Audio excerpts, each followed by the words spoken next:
অপরূপ পাহাড়ের সারি, রাস্তার কাজ করার বহু মানুষ দাঁড়িয়ে রয়েছেন। হয়তো তারাও পাহাড়ের এই সৌন্দর্য উপভোগ করছেন। প্রকৃতি কিছু কিছু অপরূপ দান রেখে যায়, যা লক্ষ কোটিবার দেখলেও পূরণ হয় না।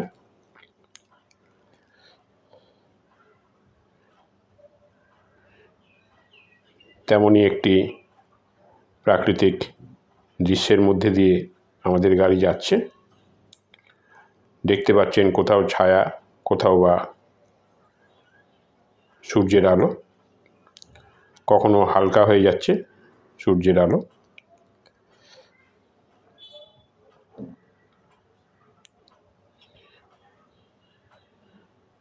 এখন আমরা রোলাং পাসের দিকে যাচ্ছি। এই ভিডিওটা আমরা আপনাদের জন্য আপলোড করলাম।